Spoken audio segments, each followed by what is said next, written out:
Hormuz జలసంధి విషయంలో Iran కీలక ప్రకటన చేసింది. జలసంధిని నియంత్రించే అధికారం తమకు ఉందని తెలిపింది. అన్ని దేశాల చమురు సరఫరా నిలిపివేయాలనుకోవడం లేదని వెల్లడించింది. యుఎస్, ఇజ్రాయెల్, యూరప్ వెళ్లే నౌకలకు నో ఎంట్రీ బోర్డు పెట్టింది. ఇరాన్ ప్రకటనతో భారత్ సహా పలు దేశాలకు ఊరట లభించినట్లయింది.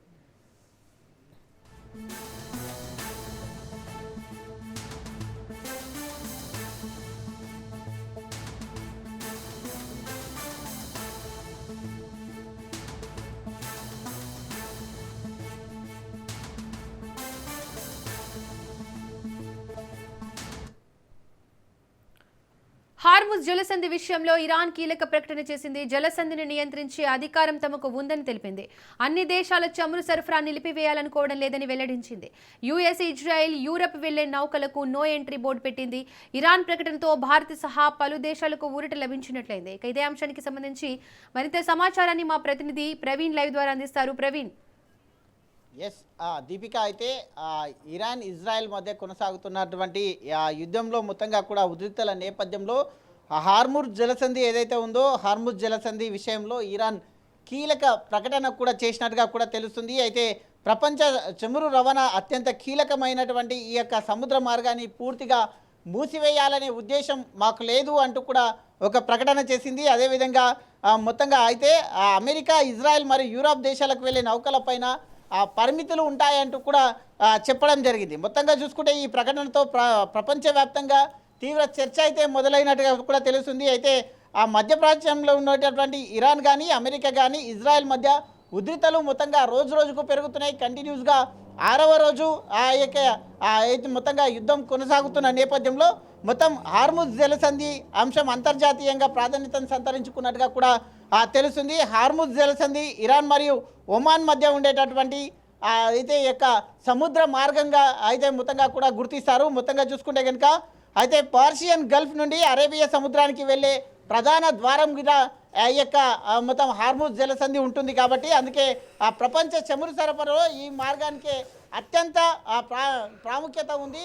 వేరే ప్రదేశం నుండి వెళ్తే చాలా ఖర్చుతో కూడుకున్న పని అవుతుంది, రౌండ్గా అవుతుంది. కాబట్టి ఇక్కడ హార్ముజ్ జలసంధి ఏదైతే ఉంటుందో ఈ మధ్యనే ఇక్కడ నుంచి చమురు రవాణా జరుగుతూ ఉంటుంది. కాబట్టి అయితే ఈ యొక్క యుద్ధ వాతావరణ నేపథ్యంలో దాని మొత్తంగా కూడా అయితే బంద్ ప్రకటన ఇచ్చింది. బంద్ ప్రకటన ఇచ్చి కాసేపటి క్రితమే ఆ యొక్క హార్ముజ్ జలసంధిని ఓపెన్ చేస్తున్నట్టుగా కూడా ప్రకటన ఇచ్చింది. కొన్ని షరతులు కూడా విధించినట్టుగా కూడా తెలుస్తుంది. అయితే ప్రపంచ దేశాలకు వెళ్ళే చమురు సరఫరాను పూర్తిగా నిలిపివేయాలనే ఉద్దేశం తమకు లేదు అంటూ కూడా ఒక స్పష్టమైన ప్రకటన కూడా చేసింది. అదేవిధంగా కానీ అమెరికా, ఇజ్రాయెల్ మరియు యూరప్ దేశాలకు వెళ్ళే నౌకలకు మాత్రం నో పర్మిషన్ అంటూ కూడా చెప్పింది. అయితే ఈ దాంట్లపైన ఆంక్షలు ఉంటాయి.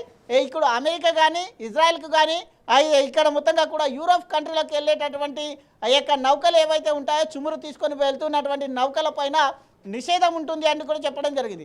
మిగతా అన్ని దేశాల చమురుకు సంబంధించినటువంటి నౌకలు యథేచ్ఛగా అయితే ప్రయాణించవచ్చు అంటూ కూడా చెప్పడం జరిగింది. మొత్తంగా చూసుకుంటే కనుక అయితే ఇరాన్ ప్రకటనతో భారత్ సహా ఆసియా దేశాలకు కొంత ఊరట లభించినట్టుగా కూడా విశ్లేషకులు అయితే చెప్తూ ఉన్నారు. మొత్తంగా ఎందుకంటే భారత్ దిగుమతి చేసుకునే చమురులో గణనీయమైన భాగం మొత్తంగా కూడా గల్ఫ్ దేశాల నుండే యొక్క చమురు అయితే మనం దిగుమతి చేసుకుంటూ ఉంటాం. కాబట్టి మొత్తంగా సౌదీ అరేబియా నుండి కానీ, ఇటు ఇరాక్ కానీ, కువైట్ కానీ, యుఏఈ దేశాల నుండే భారత్ అయితే భారీగా చమురు అయితే దిగుమతి చేసుకుంటున్నట్టుగా కూడా తెలుస్తుంది. అదేవిధంగా హార్ముజ్ జలసంధి పూర్తిగా మూసివేస్తే ఈ సరఫరా దెబ్బతిని ప్రపంచవ్యాప్తంగా చమురు ధరలు భారీగా పెరిగే అవకాశం ఉంది అంటూ కూడా ఇప్పటికే వస్తున్నటువంటి వార్తల నేపథ్యంలో ఈ వార్త మొత్తంగా కూడా అయితే ఒక శుభ పరిణామం అంటూ కూడా తెలుస్తున్నట్టుగా తెలుస్తుంది. అదేవిధంగా హార్ముజ్ జలసంధి ప్రపంచ చమురు రవాణాలో అత్యంత కీలకమైన సముద్ర మార్గంగా కూడా గుర్తింపు పొందినట్టుగా కూడా తెలుస్తుంది. అదేవిధంగా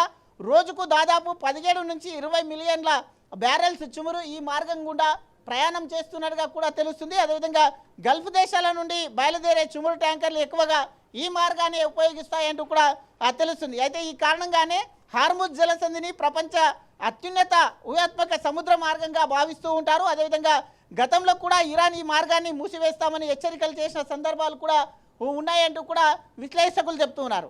మొత్తంగా చూసుకుంటే కనుక పూర్తిగా మూసివేయడం వల్ల ప్రపంచ ఆర్థిక వ్యవస్థ పైన తీవ్రమైన భారం పడుతుంది. కాబట్టి అయితే మొత్తంగా కూడా ఈ యొక్క మూసివేసే ఆలోచన మాకు లేదు అంటూ కూడా ప్రకటన చేయడం హర్షణీయంగా అయితే మొత్తంగా చెప్పుకోవచ్చు. అదేవిధంగా చూసుకుంటే కనుక ఎప్పటికప్పుడు ఈ ప్రాంతం పైన దృష్టి కూడా ఉంటుందంటే కూడా ప్రకటన చేసింది. అయితే ఇరాన్ తాజా ప్రకటన పైన అమెరికా మరియు యూరప్ దేశాలు ఎలా స్పందిస్తాయి అనేది అయితే చూడాల్సిన అవసరం ఉంటుంది. ఇప్పుడు ఆసక్తికరంగా మారినట్టుగా కూడా తెలుస్తుంది. ఇప్పటికే యుద్ధ వాతావరణం నెలకొన్న నేపథ్యంలో ఈ నిర్ణయం తీసుకునే మొత్తంగా కూడా ఉద్రిక్తలను మరింత పెంచే అవకాశం ఉన్నట్టుగా కూడా విశ్లేషకులు చెప్తున్నారు. ఎందుకంటే ఇటు ఏదైతే ఇజ్రాయెల్ యూరోప్ దేశాలకు వెళ్ళేటటువంటిది, ఇటు అమెరికా గుండా వెళ్ళేటటువంటి వాటికి మాత్రమే ఆంక్షలు ఉంటాయి, వాటికి లేవు అంటూ చెప్తున్నటువంటి పరిస్థితులు. అయితే ఇప్పుడు చూసుకుంటే కనుక ఒక 6 రోజుల నుండి మొత్తంగా కూడా యుద్ధ వేగాలు అలుముకున్నాయి. భారీగా డ్రోన్లతోని అయితే బాంబులతోని మిసైళ్లతోని మొత్తంగా కూడా యుద్ధ వాతావరణం నెలకొన్న పరిస్థితి లోపల ఈ యొక్క హార్ముజ్ జలసంధి ఏదైతే ఉంటుందో దాన్ని ఓపెన్ చేయడం ఒక ప్రకటన అయితే శుభపరిణామం అనుకోవచ్చు. అదేవిధంగా కొన్ని దేశాలకు ఈ యొక్క దేశాలకు ఏదైతే ఈ యొక్క షరతులు విధించిందో ఆ యొక్క యుద్ధ వాతావరణం ఏ విధంగా స్పందిస్తాయి, ఇప్పుడు యూరోప్ కంట్రీ కానీ, ఇటు ఇజ్రాయెల్ కానీ, ఇటు అమెరికా కానీ ఈ దానిపైన ఈ యొక్క ప్రకటన పైన ఇరాన్ చేసినటువంటి ప్రకటన పైన ఏ విధంగా స్పందిస్తాయి అనేది అయితే వేచి చూడాలి. Right Praveen, thank you.